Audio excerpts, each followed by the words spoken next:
Good morning.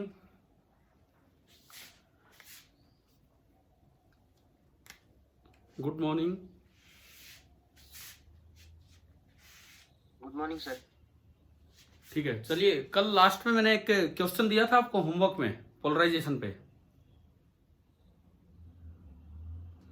Yes sir. हाँ, तो देखें आपने वो किया नहीं किया, क्या किया उसमें।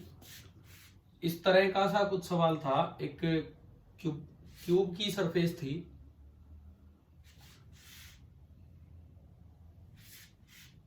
एक क्यूब की 6 सरफेस आपको दी गई थी।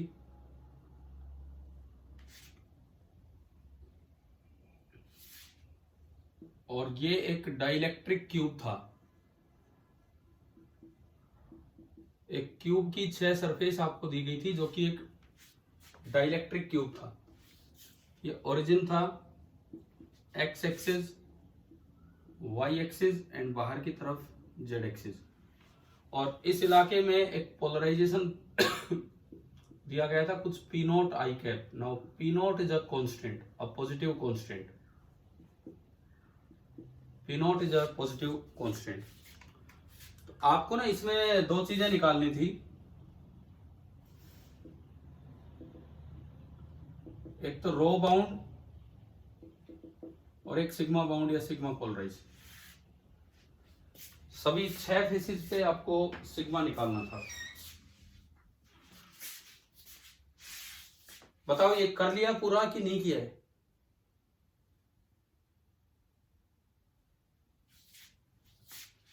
सबसे पहली बात, रो बाउंड का क्या फॉर्मूला था? फॉर्मूला बता दीजिए बस। क्या फॉर्मूला था? हाँ भाई, रो बाउंड का क्या फॉर्मूला था? सिद्धार्थ लिख रहे हैं हेलो।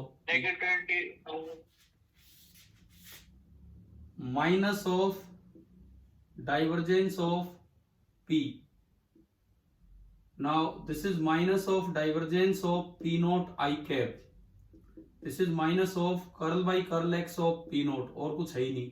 और पी नोट खुद एक कांस्टेंट है, तो कितना होगा अंदर? 0। ये तो आपका हो गया फर्स्ट पार्ट।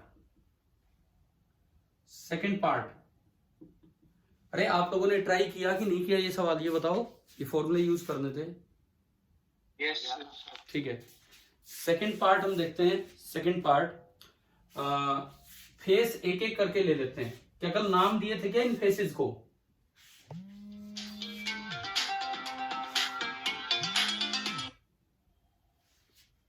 ये सिद्धार्थ भाई, ये मैसेज क्यों कर रहे हो बार बार?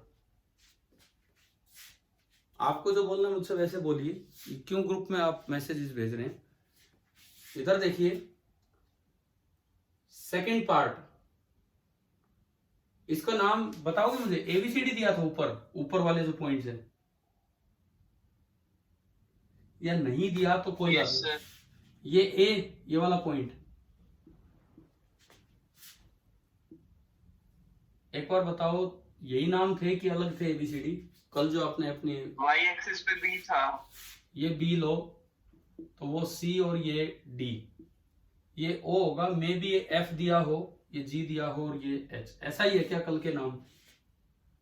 Yes sir. ठीक है, अब सेकंड पार्ट देखिए, सिग्मा एट द सरफेस आपको निकालना है। तो सिग्मा का क्या फॉर्मूला था? सिग्मा बाउंड जो आता है उसका फॉर्मूला बताओ। सिग्मा बाउंड का फॉर्मूला, नेगेटिव पी इनटू पहली बात, नेगेटिव आता है कि नहीं आता है सिग्मा पोलराइज में? नहीं आता। फिर नेगेटिव क्यों बोल रहे हो? इंटू पिंटू मत करो भाई, वेक्टर है ये। पी डॉट एन कैप, ये था हमारा formula, P dot N cap. चलो एक एक करके एक एक फेस पे निकालते हैं। सबसे पहले मैं चलता हूं इस पे, ऊपर वाले फेस पे। Sigma on ABCD. एबीसीडी का एरिया वेक्टर ऊपर है और पी वेक्टर आई कैप में है, तो कितना हो जाएगा? डॉट प्रोडक्ट कितना हो जाएगा? 0। सिमिलरली जो नीचे वाला है OFGH, उस पे भी 0। सिमिलरली जो आगे वाला है ADGH, इस पे भी 0। और सिमिलरली जो पीछे वाला है BCFO। बताओ इन 4 फेसेज पे सिग्मा 0 होने का कारण आपको समझ आ गया है क्या? क्योंकि P वेक्टर आगे दिया है और जो n कैप बनेगा इन 4 पे वो परपेंडिकुलर बनेगा। अब सिग्मा निकालते हैं सामने वाले पे, DCFG। इसमें जब आप P डॉट n करोगे तो P dot I cap dot, area vector क्या है इसका? एरिया a स्क्वायर है और आगे की तरफ है, तो ये a स्क्वायर आई कैप बनेगा, यानी कि आएगा P not into A square, और ये पॉजिटिव आएगा। अगर आप सिग्मा लेते हैं पीछे वाले फेस पे ABOH पे, तो P डॉट n कैप में ये तो P वेक्टर, लेकिन उसका एरिया पीछे बनेगा, तो minus a square I cap, और ये आ गया minus P not into A square, यानी कि इस पे नेगेटिव आया। 4 फेसेस पे 0 होगा, बीच में अंदर कुछ भी नहीं होगा, और बाकी 2 फेस पे, एक पे पॉजिटिव एक पे नेगेटिव। लिख लीजिए भाई, पहले पूरा कर दीजिए अगर कल नहीं किया था आपने तो।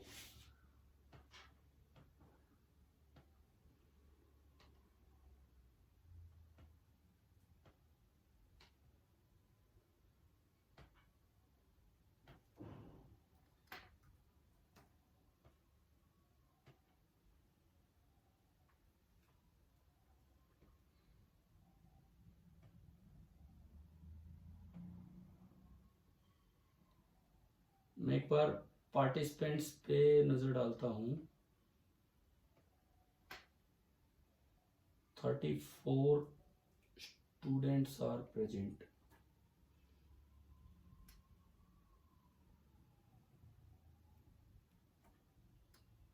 थर्टी फोर पार्टिसिपेंट्स हैं, स्टूडेंट नहीं।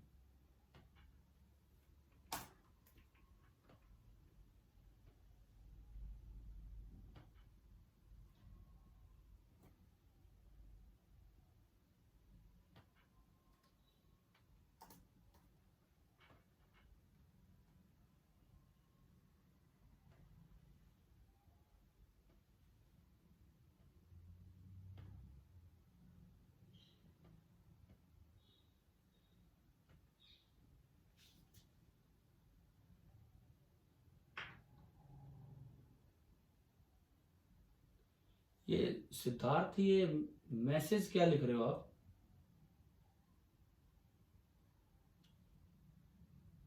सिद्धार्थ आप हो क्या, जो सिद्धार्थ जिसके मैसेज में पढ़ रहा हूं अभी? आप भी आ जाना मेरे घर पे। What is this?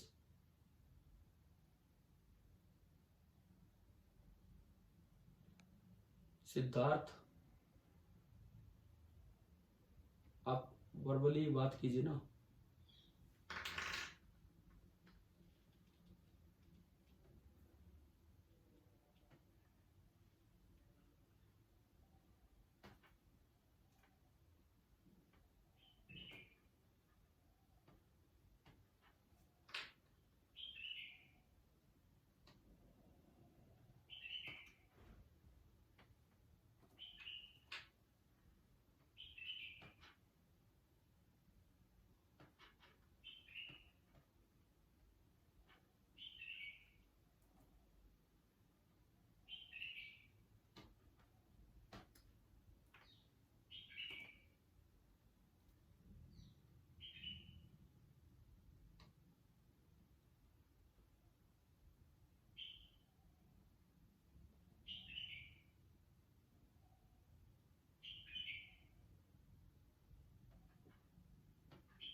चलिए भाई, देखते हैं बाकी आगे।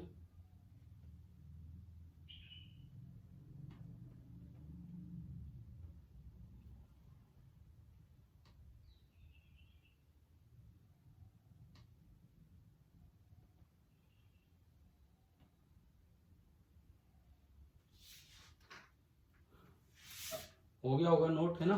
चलते हैं, आगे बढ़ते हैं।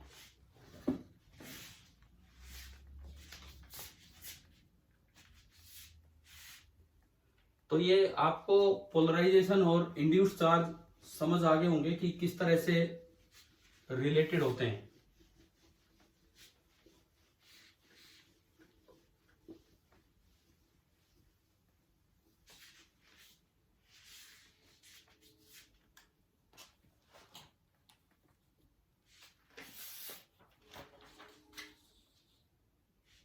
एक सवाल और देते हैं आगे।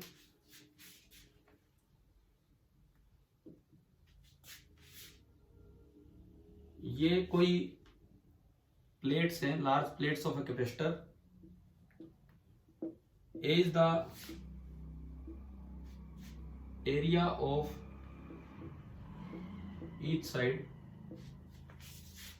और ये जो इसमें इलाका है बिल्कुल आधे में हमने भर दिया एक मीडियम, बिल्कुल हाफ में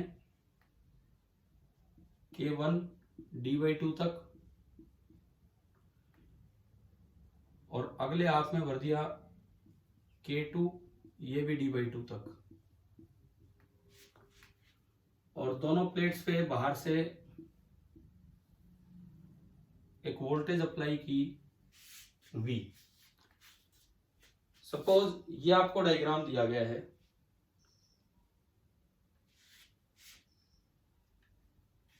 इसमें आपको क्या निकालना है कि find the induced surface charge density, find the induced surface charge density on the boundary plane of the two dielectrics। ये आप कीजिए, यहां बीच में ये जो बाउंड्री प्लेन है इसमें कितनी सरफेस चार्ज डेंसिटी इंड्यूस होगी, ये आप ट्राई कीजिए।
क्वेश्चन लिख लिया है क्या, बताओ?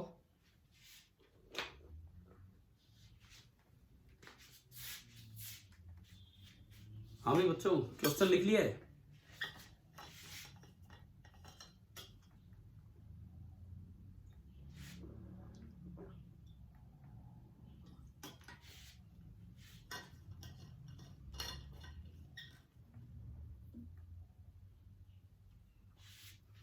करें क्या, या आप ट्राई कर रहे हो, ये बताओ।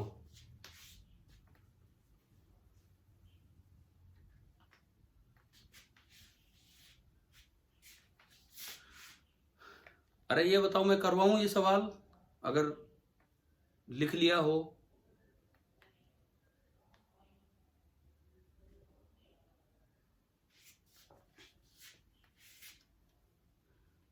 देखिए एक बार आप लोग यार बोला करो, मैं पूछता हूं तो बोलते तो हो नहीं। मुझे ये बताओ, अगर आपने लिख लिया हो और एक बार सोच लिया हो तो ये ट्राई करें हम। Yes. Yes, sir. Yes, ठीक है, ठीक है। देखो, मुझे इस जंक्शन पे चाहिए कि क्या चार्ज डेंसिटी आएगी। तो सबसे पहले मैं बाहर जो प्लेट्स हैं उन पे फ्री चार्ज डेंसिटी निकालूं। उसके लिए मुझे बाहर चार्ज चाहिए कि कितना आया होगा, डिवाइड बाई ए कर देंगे, वो डेंसिटी हो जाएगी। उसके लिए मुझे इसका ना सी इक्विवेलेंट निकालना होगा। तो सबसे पहले ये बताओ, इस सिस्टम का सी इक्विवेलेंट क्या बनेगा। ये तो हमने पहले पढ़े हुए हैं क्लास में, तो मैं इसको मिटा रहा हूं भी।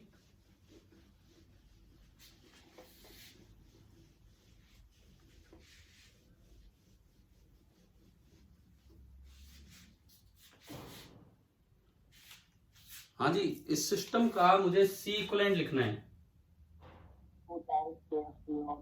तो एक बात बता दो, बस सीरीज में है कि पैरेलल में है दोनों? सीरीज। सीरीज। C1 बनेगा K1 times epsilon not A upon distance आदि d/2, और C2 सीरीज वाला फॉर्मूला भी लगाएंगे। सीरीज C2 बनेगा K2 times epsilon not A upon d/2। तो 2 ऊपर गया, सी इक्विवेलेंट आ जाएगा C1 C2 upon C1 plus C2। ये 2 ऊपर गया, 2 K1 epsilon not A upon D into 2 K2 epsilon not A upon D divided by इनका सम। तो पूरे में से 2 epsilon not A by D मुझे कॉमन आता नजर आ रहा है, और ये आया K1 प्लस K2।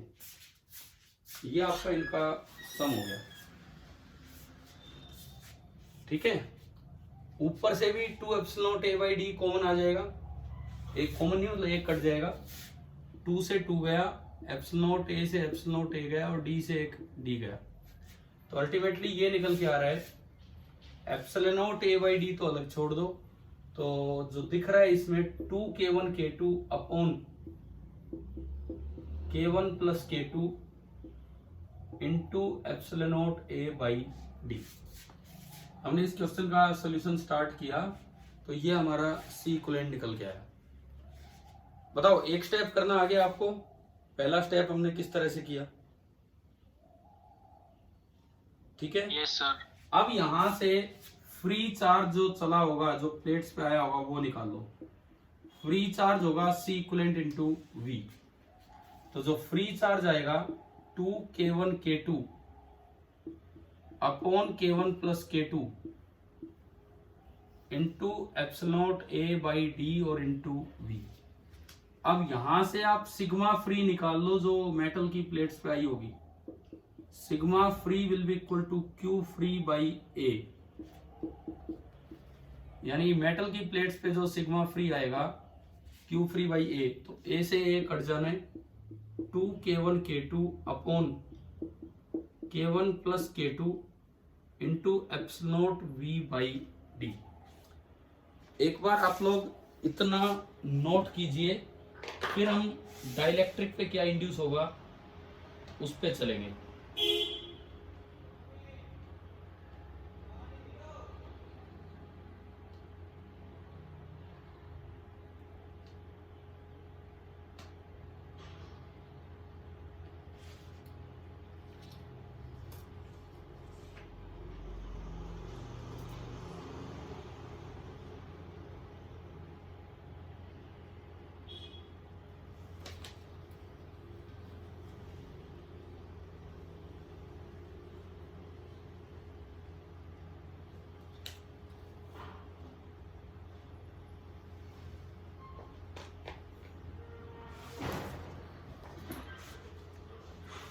ये अभी तो 10-15 मिनट बचे हैं इस मीटिंग के, इसके बाद कंटिन्यू कर लेना इसी लिंक से।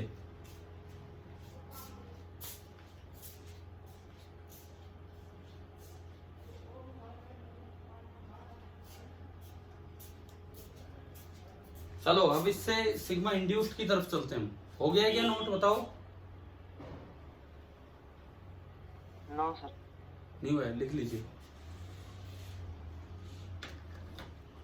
लिख लो। और सिग्मा इंड्यूस्ड ट्राई करो। मैं 1 सेकंड पानी भर के लाता हूँ। आप इसमें सिग्मा इंड्यूस्ड की तरफ चलिए आप।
चलो अब इससे सिग्मा इंड्यूस्ड की तरफ हम चलते हैं।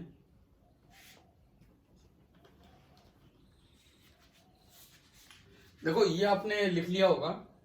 अब सिग्मा इंड्यूस्ड की तरफ हम चलते हैं। सिग्मा फ्री आ चुका है हमारे पास। कर लिया है नहीं आपने नोट तो? Yes sir. ठीक है, बिठा रहा हूं मैं। अब सिग्मा फ्री से सिग्मा इंड्यूस्ड की तरफ चलेंगे और फिर जंक्शन की तरफ चलेंगे। ये आपकी पॉजिटिव प्लेट है और ये वाली आपकी नेगेटिव प्लेट है। इन पे जो डेंसिटी आई है दैट इज सिग्मा फ्री, इस पे माइनस सिग्मा फ्री। सबसे पहले मैं पहला डाइलेक्ट्रिक बनाता हूं, फर्स्ट डाइलेक्ट्रिक। थोड़ा गैप में वैसे ही दिखा रहा हूं, गैप है नहीं।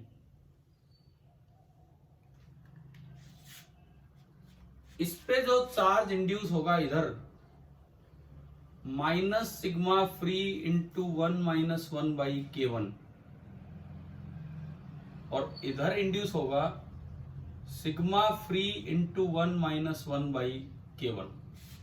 यह है हमारा चार्ज इंडक्शन का फॉर्मूला। फिर जो दूसरी प्लेट है, दूसरी स्लैब है, थोड़ा मैंने गैप के साथ दिखाई।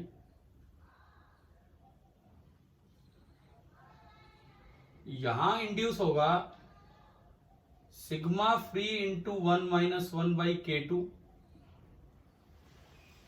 और यहां इंड्यूस होगा minus sigma free into 1-1/K2। ये आपके 4 पार्ट्स पे, 4 लेयर्स पे ये इंडक्शन है।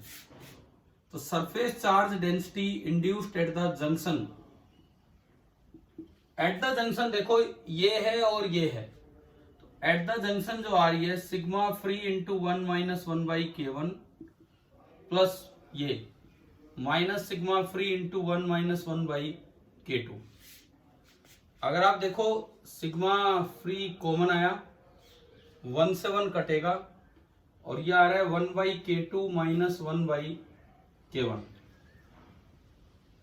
1/K2 minus 1/K1 and it is coming out to be sigma free into K1 K2 upon, sorry नीचे आएगा K1 K2 और ऊपर आएगा K1 minus K2। Sigma free अगर आप यहां उठा के रखते हो तो सिग्मा जंक्शन निकल के आ रहा है, K1 K2 से K1 K2 कट जाना है, 2 times K1 minus K2 upon K1 plus K2 into epsilon not V by D. कर लीजिए भाई, इसको नोट कीजिए आप।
हाँ भाई, कर लिया क्या?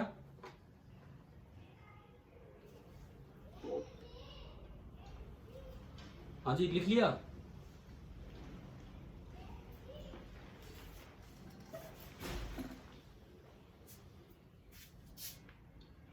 Yes sir. ठीक है, अब आप एक काम करो, इसी क्वेश्चन को आप रिपीट करो, बिल्कुल बराबर बराबर ना लेके K1 वाली लेंथ को D1 ले लो और K2 वाली लेंथ को D2 ले लो and repeat the same question, mean sigma at the junction आप निकालिए। पहले वाले को D1 लेके दूसरे वाले को D2 लेके सिग्मा एट द जंक्शन आप निकालिए, क्या बनेगा। मैं ये डायग्राम मिटाता हूं।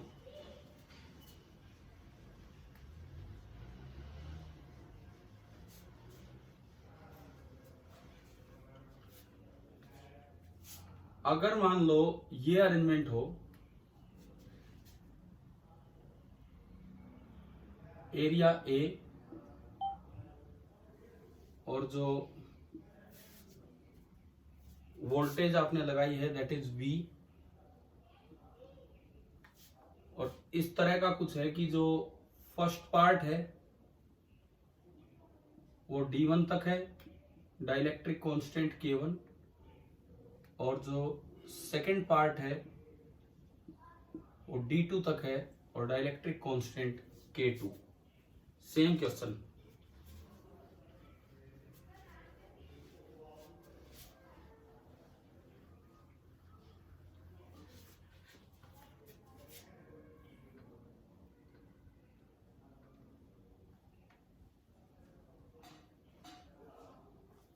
इस बार मैं यहां से बताता हूं जो आंसर आना चाहिए, आप कीजिए लेकिन अपने आप। सिग्मा जी बराबर, ऊपर तो आएगा K1 माइनस K2, एक आएगा epsilon not V upon D/2 हट जाएगा, ये 2 और D, और वो आएगा K1 D2 plus K2 D1। आप ट्राई कीजिए, ये आंसर आना चाहिए उसकी वजह। आप देख सकते हो इसमें D2 की जगह D/2, D1 की जगह D/2, D/2 कॉमन आया, वो 2 ऊपर गए, यानी कि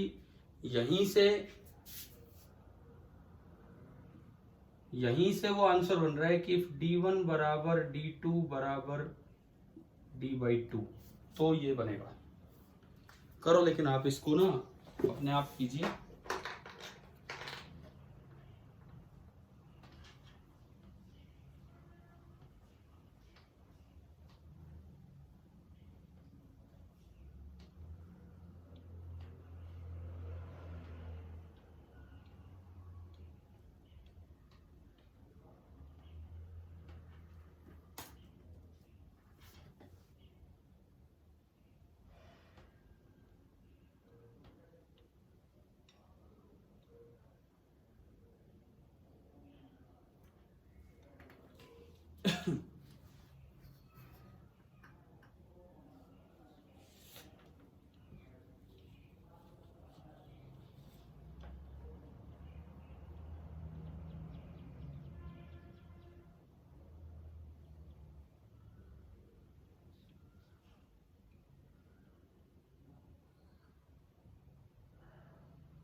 सर हो गया। आ गया आंसर? यस है। सर। ठीक है भाई, किसी का ना आया हो तो मैं बताऊं।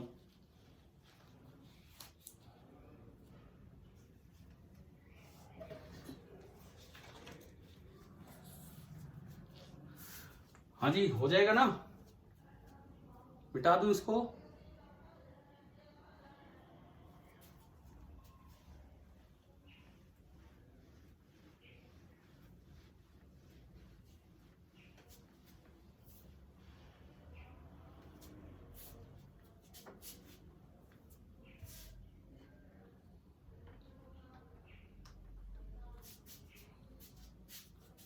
देखो, इसी डाइलेक्ट्रिक का प्रभाव क्या है, जैसे मान लो ये एक डाइलेक्ट्रिक होलोस्फीयर है।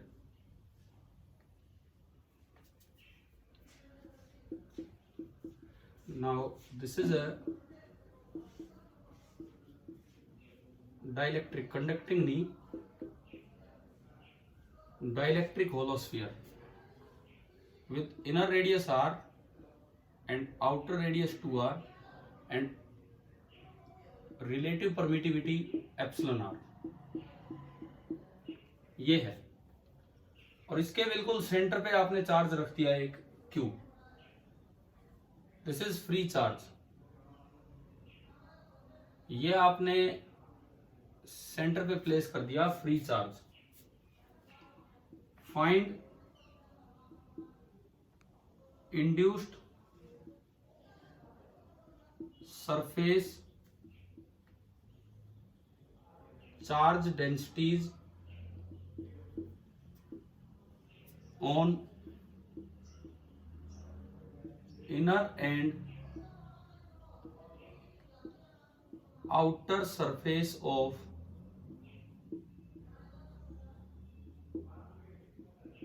डाइलेक्ट्रिक। ये आप लिखिए, डायग्राम बनाइए और उसके बाद इसका आंसर आप लिखिए।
हाँ भाई, लिख दिया। ये तो हमने पहले भी पढ़ा हुआ है अपने पिछले पार्ट्स में, जो चैप्टर होता था उसमें। देखो मैं लिखता हूं यहां पे,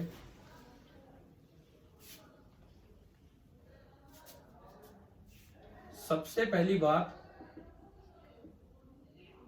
सिग्मा इनर, और एक बार लिखेंगे सिग्मा आउटर। इनर का जो एरिया है that is 4 pi R square, और आउटर का जो एरिया है that is 4 pi into 2r square. Inner पे जो चार्ज इंड्यूस होगा minus Q into 1 minus 1 by K की जगह एप्सिलॉन आर ही दे रखा है। और आउटर पे जो चार्ज इंड्यूस होगा plus Q into 1 minus 1 upon ये। भाई ये इसका डायरेक्ट आंसर है। अब चीज को आप सिंप्लीफाई कर लेना। मैंने जिस तरह से लिखा है, जो हम याद करते रहे चीजें, उसकी तरीके से मैंने ये बना दिया। तो ये आपके आंसर से, ये आप इसमें नोट कर लीजिए।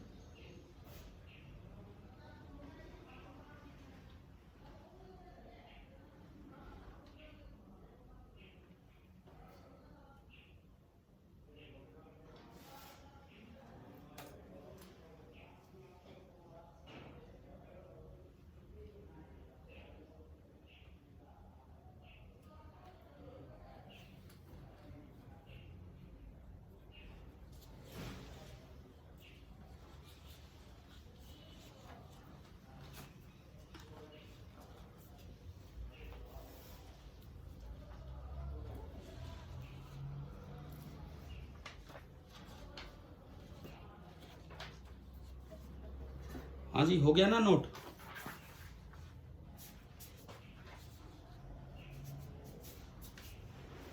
अब देखो, ये मीटिंग मैं दोबारा कंटिन्यू कर रहा हूं उसी लिंक से, ये ऑफ हो जाएगी अपने आप, होने ही वाली है जस्ट।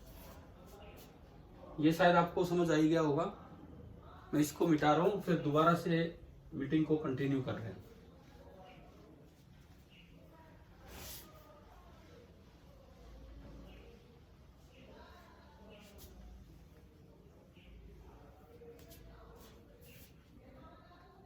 ये बताओ, ये डाइलेक्ट्रिक एंड पोलराइजेशन पार्ट ठीक से समझ आ रहा है कि नहीं? डाइलेक्ट्रिक एंड पोलराइजेशन वाला पार्ट।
एक मिनट, अभी करते हैं स्टार्ट। मैं भी दोबारा ज्वाइन कर लूँ इससे।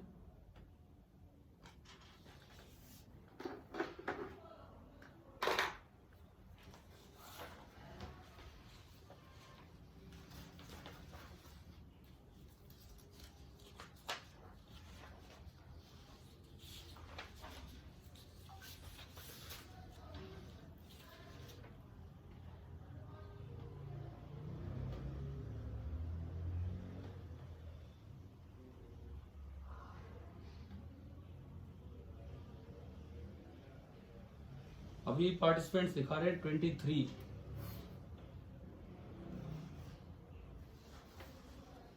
एक सेकंड भाई, आज यार हमारे तो सुबह से लाइट ही नहीं आ रही।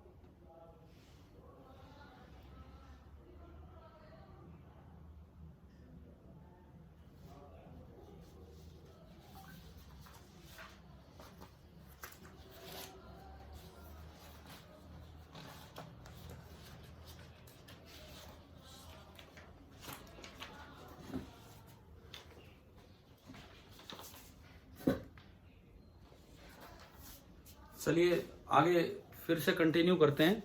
ये एक्चुअली 10-15 मिनट और चलेगा। ये स्विच ऑफ होने के कगार पे, आज लाइट ही नहीं आ रही सुबह से। एक दिन मैंने आपको ना एक होमवर्क दिया था, वो शायद डिस्कस हुआ है कि नहीं हुआ है, मैं वो डिस्कस करवा रहा हूँ अभी। मैंने ये पढ़ाया था कि अगर सेमी इंसर्टेड डाइलेक्ट्रिक हो तो वो पुल कर लेता है उसको डाइलेक्ट्रिक को अंदर कैपेसिटर, और कितना फोर्स लगता है। पहले एक मिनट बताओ, ये दोनों पार्ट करवाए थे?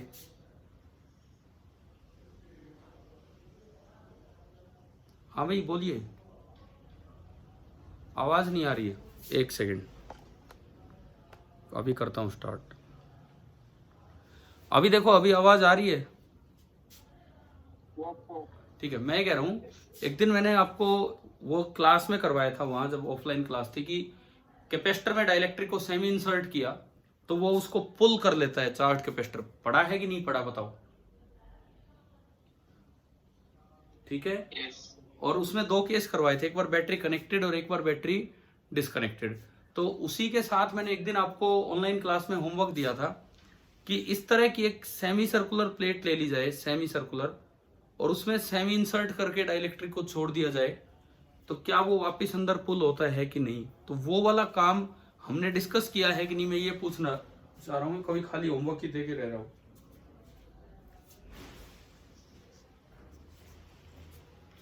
बताओ।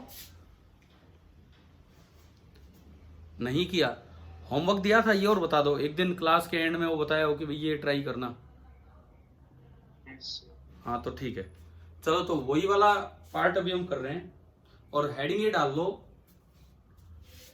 Torque on A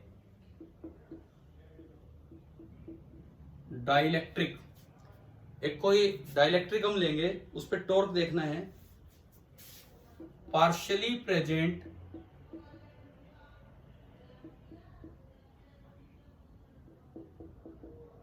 inside a parallel plate capacitor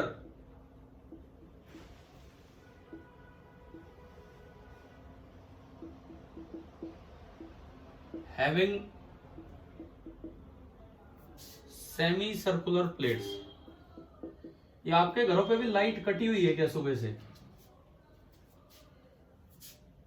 भाई लाइट आ रही है या गई हुई है? आ रही है। आ रही है आपके, चलो भाई अच्छी बात है। नहीं, हमारे तो आज सुबह से ही कट लगा हुआ है लाइट का। देखो सुबह अर्ली मॉर्निंग से ही लाइट नहीं है आज। Torque on A dielectric partially present inside a parallel plate capacitor, ये वाला पार्ट हम देख रहे हैं कि क्या होगा, कैसे होगा। देखिए, सुनिए, समझिए इसको। इसमें हमने कुछ ऐसा डायग्राम बनाया होगा,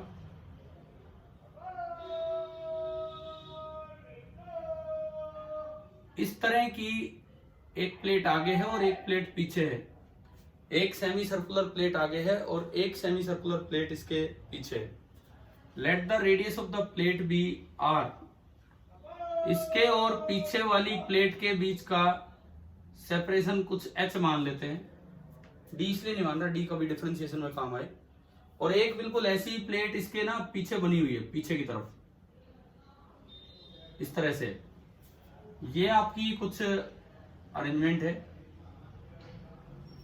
ये अरेंजमेंट शायद समझ आ रहा होगा क्या बनाया है हमने।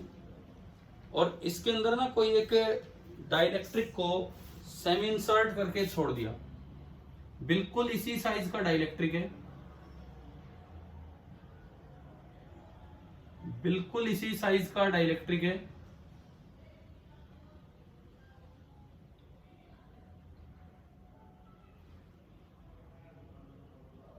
और आपने इसको कुछ इससे बाहर निकाला हुआ है।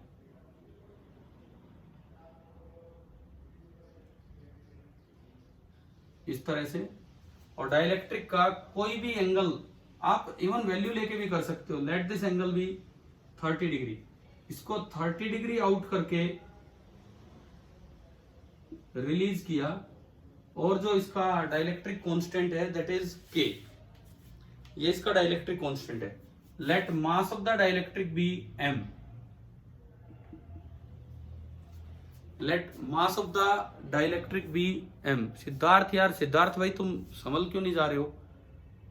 अभी तुम मेरे को भी मैसेज भेज रहे थे, मतलब मेरे ऊपर ही कुछ ना कुछ, और अभी बच्चे कह रहे हैं, आप फिर परेशान कर रहे हो।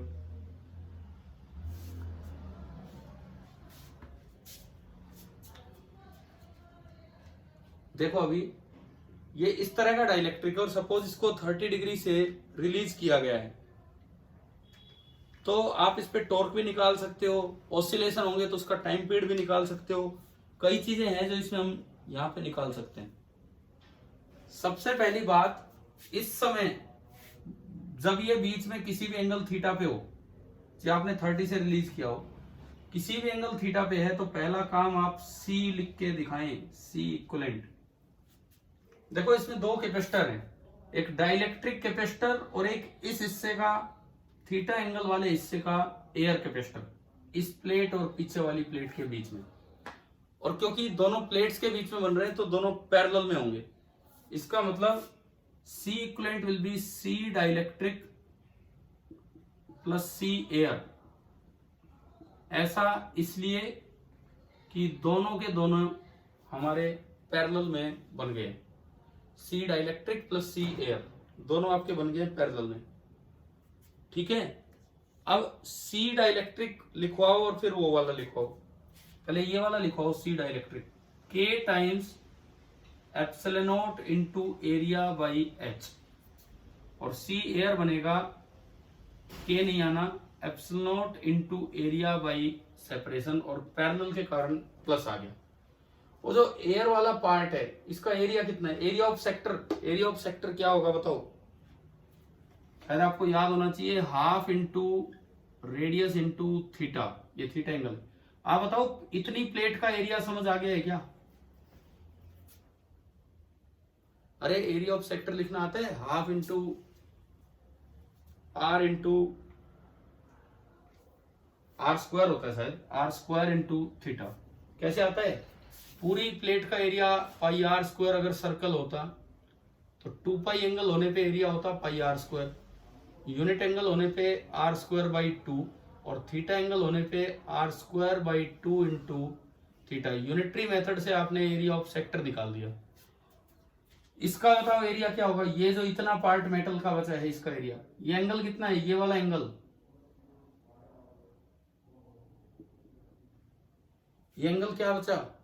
पाई माइनस थीटा। ये जो एंगल आपका बचेगा this is pi minus theta, तो epsilon naught into again half r square into theta की जगह आ जाएगा पाई माइनस थीटा। आप बताओ आपको C लिखना आ गया कि नहीं दोनों केस में?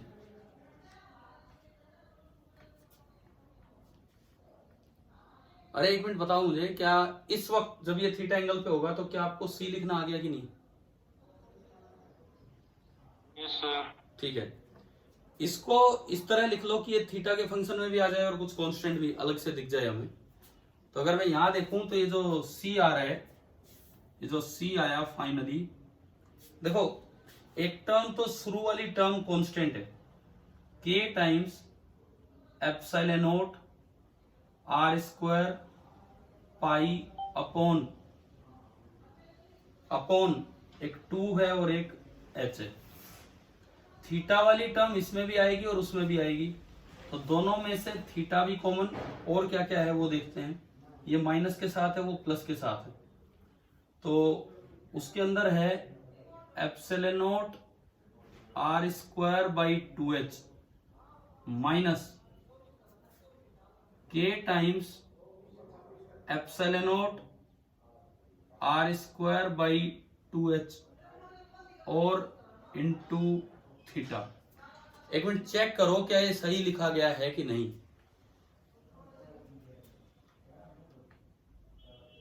एक बार चेक करके बताओ मुझे, क्या C as a function of theta सही लिखा गया है कि नहीं?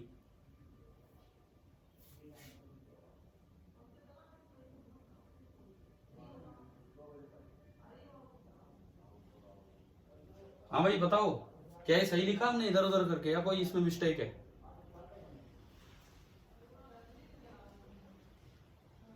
ठीक है। अब यहां से क्योंकि हमें जरूरत पड़ेगी आगे, पहले निकाल लेना चाहिए DC by d theta. DC by d theta क्या होगा बताओ?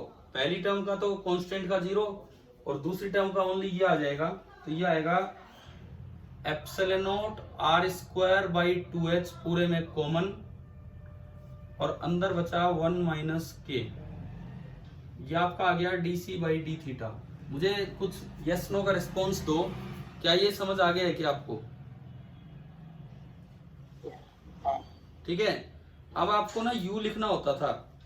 यू मान लो इसमें बैटरी कनेक्टेड है, सपोज एक बैटरी कनेक्टेड है V वोल्ट की दोनों प्लेट्स के बीच में, तो अब हम यू लिखेंगे। अगर बैटरी कनेक्टेड है तो यू लिखा जाना चाहिए हाफ सी वी स्क्वायर से। बैटरी कनेक्टेड है तो यू लिखा जाना चाहिए हाफ सी वी स्क्वायर से। एंड टॉर्क होगा minus D you by d theta. जैसे आपने पीछे फोर्स लिखा था, और फोर्स आपने लिखा था F is equal to minus D you by D X, याद आ गया होगा वो सेमी इंसर्टेड इलेक्ट्रिक वाले में। तो अब की बार आप टॉर्क लिखेंगे और टॉर्क हो जाएगा minus D you by d theta. तो जब आप इसको सिंप्लीफाई करोगे, माइनस वी स्क्वायर बाई 2 तो कांस्टेंट है, बाहर रह गया, और into DC by d theta, ये रहा डीसी बाई डी थीटा। जब आप ये सारी वैल्यू इसमें पुट करेंगे तो देखो वी स्क्वायर ऊपर गया, एक एप्सिलॉन नॉट है, एक आर स्क्वायर है, एक we square upon 2 into 2 4h, और माइनस को अंदर एडजस्ट कर दो तो ये आया k माइनस 1। आप बताओ कि आपको टॉर्क निकालना आ गया है क्या? कि इस वक्त डाइलेक्ट्रिक पे जो पुलिंग टॉर्क होगा, जैसे वहां पुलिंग फोर्स होता था, पुलिंग टॉर्क ये लगेगा। और इसमें सबसे मेन बात जो सामने आ रही है, क्या ये थीटा पे डिपेंड कर रहा है?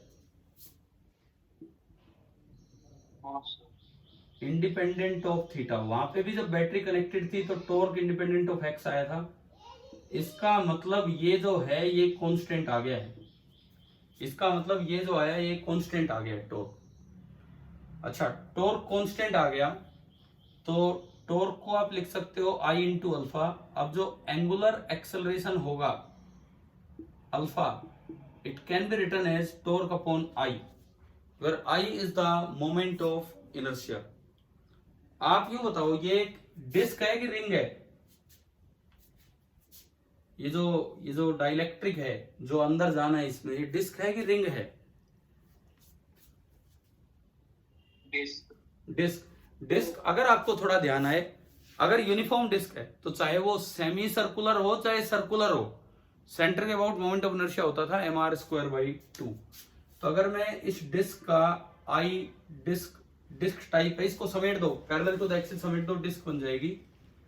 या मैं बात कर रहा हूं डाइलेक्ट्रिक की, तो जो आई डिस्क होगा वो लिखा जाएगा mr स्क्वायर बाई 2। तो जब आप mr स्क्वायर बाई 2 से डिवाइड करोगे तो अल्फा निकल के आएगा epsilon not are square v square के minus 1 upon 4h into mr square by 2। 2 से 2 गया, आर स्क्वायर से आर स्क्वायर गया, ये आया एप्सिलॉन नॉट वी स्क्वायर के माइनस 1 अपॉन 2hm। हाँ जी बताओ, एंगुलर एक्सेलरेशन लिखना आ गया कि नहीं? ठीक है। और सर एक बार d you by d theta एक बार रिपीट करना है यहाँ से। देखो, आपने जब वो लीनियर वाला केस लिया था, लीनियर वाला, तो उसमें f को लिखा था minus D you by D x. Yes sir. ऐसे ही जब ये रोटेशन वाला होता है तो टॉर्क का फॉर्मूला होता है minus D you by d theta. सबसे पहले मैंने यहां से D you by d theta, ये u है, ये u है, बैटरी कनेक्टेड है, इसमें पुट किया। बैटरी कनेक्टेड है तो v कांस्टेंट रहेगा, 2 कांस्टेंट है, बाहर आ गया, और अंदर ओनली क्या बचा? DC by d theta. ठीक है, डीसी बाई डी थीटा। आप यार ये जैसे बीच बीच में मैसेज भेज, तो मैं नहीं रीड कर पा रहा हूं क्योंकि मेरा ध्यान आधा बोर्ड पे है। अब वर्बली बोल दीजिए।